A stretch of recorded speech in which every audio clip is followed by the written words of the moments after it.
Hola mis amores, ¿cómo están? Sean todos bienvenidos una vez más a El Coven de las 3 M's.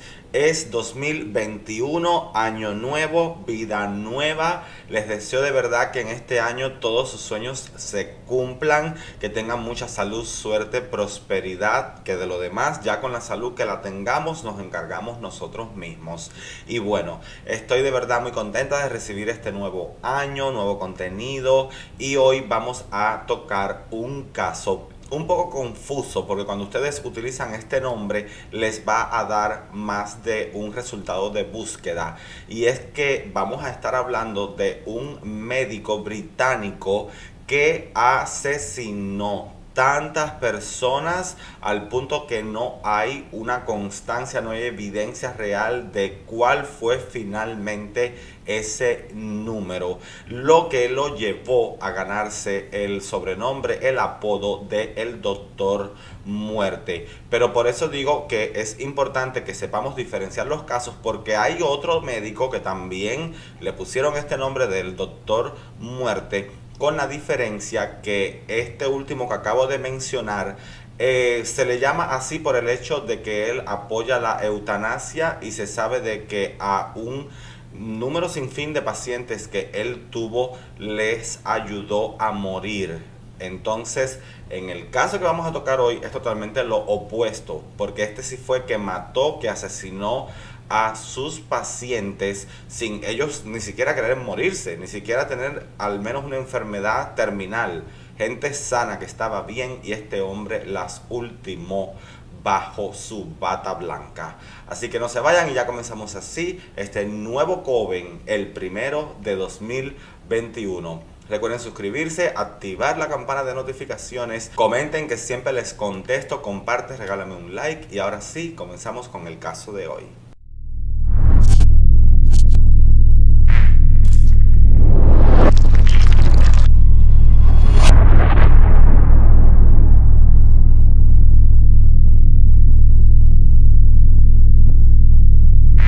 Harold Frederick Chipman nació el 14 de enero de 1946 en el condado de Bestwood, en Nottingham, Inglaterra. Era el segundo de 4 hijos de un matrimonio conformado por Harold Chipman, un conductor de camiones, y Vera Brittan. Este matrimonio vivían una vida muy modesta, la verdad eran casi como que pobres. Ellos eran de una clase obrera, no eran personas que vivían ostentando o que tenían propiedades, riquezas. Era una familia como cualquier otra de la época. La familia se guiaba por la religión metodista, y tanto Fred como sus hermanos tuvieron un crecimiento dentro de lo que se conoce como que normal. Y Fred, que bueno, es el que de hecho va a ser el protagonista de nuestra historia, desde muy niño fue bastante bueno en el deporte. Él sobresalía mucho como jugador de rugby, también corría muchísimo, algo que lo hizo muy bueno dentro del atletismo, hasta el punto de convertirse en el vicecapitán del equipo de su escuela. Se conoce de que este hombre, en esta etapa de niñez, de adolescencia, de juventud, era muy apegado a su madre, era súper unido a ella, y la señora Vera murió de cáncer de pulmón cuando Fred tenía solamente 17 años de edad. Y muchos estudiosos de este hombre aseguran que todo lo que estuvo relacionado con el proceso de enfermedad de la madre, que llegó hasta el momento de su muerte, vino más o menos como que a convertirse en lo que sería el modus operandi del Dr. Fred, ya que la señora Vera todos sus últimos tiempos de la enfermedad los pasó en su casa, postrada en una cama, donde eventualmente, muy seguido, ¿no?, iba como que un doctor y le aplicaba, le inyectaba altas dosis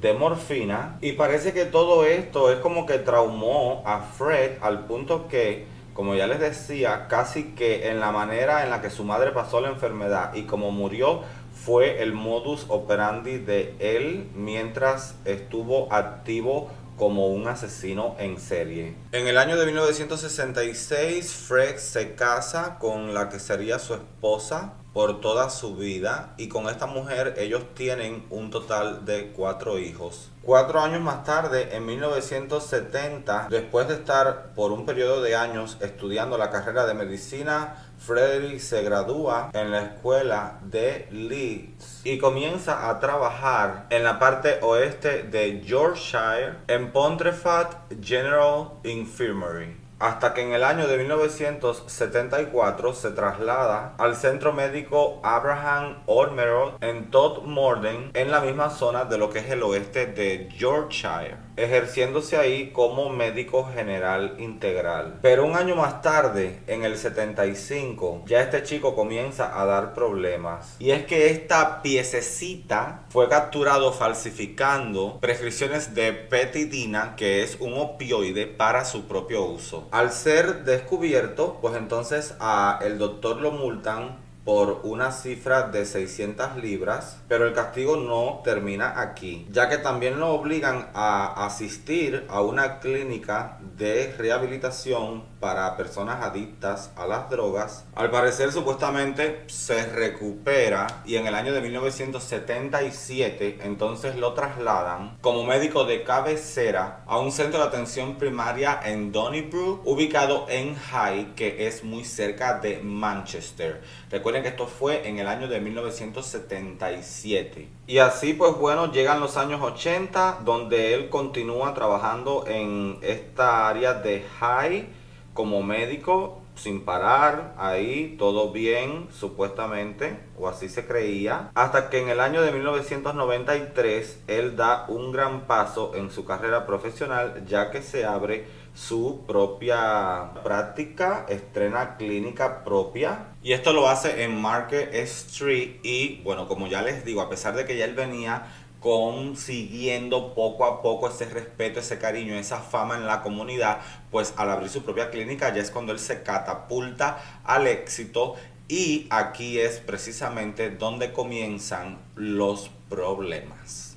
Resulta que los años comienzan a pasar, y para el 1998 una doctora del área llamada Linda Reynolds descubre algo que le llama la atención, y se trata de un incremento descomunal, inusual, en la tasa de mortalidad de los pacientes de Frederick. Y ella eleva la queja porque dice que le parece muy extraño que esos números fueran tan elevados cuando ella había visto a muchos de los pacientes y la mayoría ni siquiera parecían enfermos. Todo esto provoca que, muy como que encallado, casi que en privado, se comience a hacer una investigación para analizar más a fondo la situación. Pero mi gente, fue súper difícil detectar exactamente la causa de las muertes de todos estos pacientes, ya que la mayoría fueron encontrados en sus propios hogares, sentados frente a la televisión o en medio del mismo living. Pero aún así, sí hubo un detalle que fue como que un pequeño detonante. Y es que las pruebas de laboratorio arrojaron que en todas estas víctimas encontraron altísimas dosis, que de hecho fue lo que provocó la muerte, de un opiáceo llamado diamorfina. Aunque este no era el único que se había empleado, también otros de la misma familia. Pero quizás hasta ese momento esto no era como que suficiente como para formalmente hacer algo en contra de Frederick. Pero a pesar de todo esto, como habían muchas cosas como que eran más que nada circunstanciales o no estaban investigadas tan a fondo, es como que no había lo suficiente como para tomar alguna medida o investigar más al doctor. Pero esa suerte momentánea se le acabaría con su última víctima conocida, ya que en este caso al parecer el doctor se metió con la perra equivocada, como dicen en Cuba, ya que esta señora, la víctima, llamada Kathleen Grundy, era una mujer de 81 años de edad que estaba bajo el cuidado del doctor. Pero ¿qué sucede? Y aquí es donde el poder entra a jugar su papel. La doña Grundy no era una señora cualquiera, no, mi amor. Esta señora, víctima última conocida del doctor, había sido alcaldesa. Oigan, era una exalcaldesa de ahí, de esa misma locación, de todo lo que era Hyde, y era una figura súper queridísima en toda la ciudad. Señores, querida, querida, querida, donde tanto siendo alcaldesa como ya luego después de haber entregado el cargo, ella estuvo por décadas trabajando con un sinfín de obras benéficas, y esto hacía llamar aún más la atención en su vida, en su entrega, en su carisma. Era de verdad una persona muy querida y muy respetada. Y esta señora, que llegó a las manos del doctor Frederick en perfecto estado de salud, lo único que ella tenía es que ella era una paciente geriátrica, o sea que era una persona ya mayor, tenía 81 años, pero era una señora de 81 años súper fuerte, robusta, estaba sana, solo era como que de rutina. O sea, la señora tenía que tener un médico primario que la atendiera, que la controlara, que estuviera al pendiente de su salud, pero no es de que ella estaba enferma, ella estaba perfectamente sana cuando cae a las manos del doctor Frederick bajo su cuidado. Entonces, chicos, como ya ustedes se podrán imaginar, al doctor se le pone la cosa ya bastante fea con todo esto. La primera razón es lo que básicamente les acabo de comentar, el estado perfecto de salud que tenía la señora Catherine. Y su muerte, honestamente, fue algo súper inesperado. Entonces esta mujer lamentablemente muere el 24 de junio de 1998, pero por esto mismo de lo llamativa que era su muerte, las autoridades deciden exhumar el cuerpo el 1 de agosto de ese mismo año, o sea, a un mes y algo de la señora haber sido enterrada. Y lo que encontraron, caballeros, nadie se lo esperaba. La doña estaba harta a reventar de morfina. Tenía morfina donde quiera, incluso hasta en los lugares que ni se supone que la tuviera, ahí ella tenía morfina. Entonces cuando las autoridades descubren esto, se ponen a investigar más como que con calma, y descubren algo más que los deja estupefactos, y es que en el testamento de la señora Grundy, la mujer le había dejado una fortuna enorme al doctor, así como si nada, como si fuera casi que un hijo. Fíjense si era dinero, que eran 386,000 libras.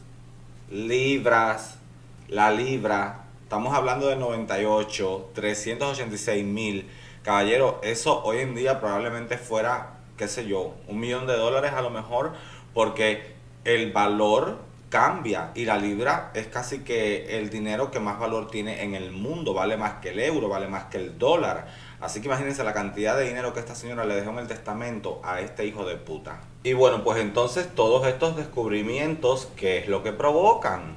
Que la policía dice: a desenterrar todos los cuerpos de los últimos pacientes que este hombre ha tenido que se han muerto. Y así son exhumadas Malanga y el puesto de viandas. No, mentira, no fueron tantas. Bueno, son exhumadas un total de 11 personas. Todo esto sucede en un lapso de 2 meses que lleva todo lo que es esta investigación. ¿Y qué creen, chicos? Todos compartían la misma causa de muerte. Obviamente, como ya se podrán imaginar, apresan al doctor, le abren un proceso judicial y finalmente este es juzgado en octubre de 1999 en el Tribunal de la Corona de Preston, acusado formalmente del asesinato de 15 pacientes. En enero del año 2000 fue declarado culpable y lo condenan a cadena perpetua por asesinato y por un cargo de falsificación, con la recomendación de que este nunca jamás, bajo ninguna circunstancia, fuera puesto en libertad. La sentencia, sumando los años que recibió por cada víctima, pasaba los 1000 años en prisión, algo que no hay forma humana que nadie pudiera superar, porque obviamente, cuando más que duramos, 130, 135 años ha sido a lo mejor el récord. Yo creo que ni 130, marica. Bueno, nadie va a poder pasar 1000 años en prisión. Durante toda la investigación que se llevó a cabo para lo que fue el juicio, se determinó que la mayoría de las víctimas del doctor eran todas mujeres mayores de edad. Como que él tenía un patrón de asesinato, ¿me entienden? Y comúnmente el promedio de este patrón eran víctimas que rondaban los 76 años de edad. Y se estimó que esta predilección se debía a que este grupo etario respondía a que el doctor sabía que era más probable que sus crímenes pasaran desapercibidos porque eran personas ya pues en una edad avanzada. Ya para el año del 2004 se hablaba de que pudiera ser que el número oficial de víctimas del doctor Frederick ascendieran a una cantidad de 218 pacientes. Pero según el tiempo pasaba y se iban haciendo investigaciones más a fondo y tal, estos números iban creciendo hasta que la última vez que revisé ya se especulaba de probablemente unas 250 personas. Caballero, mató 250 personas. Tiesa quedó, tiesísima. También, como ustedes se podrán imaginar, obviamente que todo lo que es este hombre, su vida, sus crímenes, todo ha sido ampliamente estudiado, y a raíz de unos documentales que se hicieron que arrojaron mucha más atención hacia este señor y sus víctimas, se revelaron varios detalles oscuros sobre la historia del médico, así como también aclaró muchas cuestiones de su modus operandi. Se sabe de que este doctor era de hecho bastante cruel con todos sus pacientes. Normalmente tenía una actitud nefasta con todos ellos. Es como si de alguna manera este señor odiara la vejez. Es como que él pensaba que ya nadie que fuera viejo merecía vivir, o que estaban ya de sobra, de más en este planeta, y era su trabajo pues exterminarlos como cucarachas, como si fueran una plaga, una peste. Se llegó incluso hasta descubrir de que muchas de estas ancianas fueron hasta golpeadas por este señor, súper maltratadas. Lo que no queda claro es cómo todo esto podía seguir pasando y nunca nadie levantó una queja formal o hizo algún tipo de acusación contra el médico. Estas investigaciones también revelaron que, como mismo pasó con la señora Grundy, la mayoría de las víctimas del doctor no tenían ninguna complicación severa, grave o algo que pusiera en peligro su salud. Eran personas, sí, mayores, pero que estaban perfectamente sanas, estaban activas, eran gente amadas, con familia, queridas por la comunidad. Y esto se tuvo que explicar porque toda la gente, la imagen que tenía de las víctimas de este asesino en serie era la típica imagen de viejas y decrépitas. De hecho, les voy a contar más. Se supo también que todas las víctimas del doctor no llegaron a ser ni todas mujeres como se pensaba, ni tampoco viejas todas como también se decía, ya que se descubrió que él llegó a tener una víctima hombre y tenía solamente, cuando lo asesinó, 41 años de edad. En esta misma investigación también se llegó a conocer que hay fuertes evidencias que en su etapa de médico joven, cuando empezaba su carrera, es muy probable de que este doctor haya tenido sus dos primeras víctimas en esos años. ¿Y a qué demográfica creen ustedes que pertenecían sus dos primeras víctimas? Señoras y señores, era nada más y nada menos que 2 niños. Y aunque ustedes no lo crean, sí, estas investigaciones ayudaron mucho, porque así se pudo debuncar teorías que había, como que primeramente todas sus víctimas eran ancianas, y no, porque vuelvo y repito, se estudió, se llegó a la conclusión que sí, que había tenido al menos 2 víctimas niños, 2 menores de edad, 2 niños, 2 criaturitas, cuando era como que un médico junior. También luego se supo el señor de los 41 años, y todo esto sí ayudó, porque la imagen que había es que ella era el médico de las viejas, el que mataba a las viejas. Y todo esto ayudó a que se pudiera entender más a fondo el perfil criminal de este psicópata. Llevó a una teoría que no es para nada descabellada, y es el hecho de que no es que el doctor Chipman tuviera una obsesión o tuviera predilección por las víctimas geriátricas. Sencillamente estas eran sus víctimas porque era lo que a él se le hacía, digamos, como que más fácil matar y poder huirse, escaparse y no pasar nada. Pero vuelvo y repito, no era ninguna predilección, sencillamente a él, señoras y señores, le gustaba matar. Al tipo le encantaba matar, eso era lo que a él le gustaba. No era ya una cuestión de sexo o de edad o de género o de lo que sea, no importan demográficas, él sencillamente era adicto a asesinar.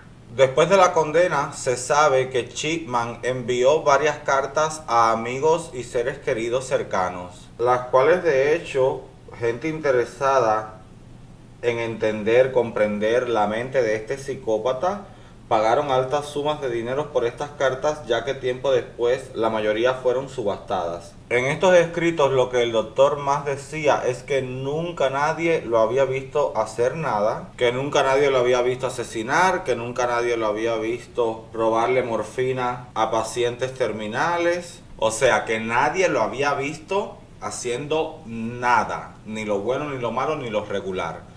Algo que si nos vamos al caso, él tiene razón, nunca nadie lo vio, pero todas las pruebas y todos los acontecimientos, las causas circunstanciales, quizás fueron las que permitieron de que todo arrojara hacia él y por eso fue juzgado, condenado y sentenciado a una vida en prisión. Chipman protestó por su inocencia en todo momento. De hecho, hay constancia de que en la cárcel era bastante rebelde. Siempre se negaba a obedecer a los policías y en los interrogatorios siempre resultaba ser bastante grosero con los investigadores porque lo visitaban mucho con la intención de finalmente descubrir en realidad a cuántas personas realmente él había matado. Lo cierto es que colaborara o no, nadie le iba a quitar de arriba su perra condena. Y eso es algo que él obviamente como hombre inteligente sabía. Y así Chipman, conocido todavía hoy mundialmente como el Doctor Muerte, se suicida en su celda de prisión en Wakefield el 13 de enero de 2004, justo un día antes de cumplir 58 años de edad. Y con él se fue a la tumba el secreto más buscado. ¿Cuántas personas mató?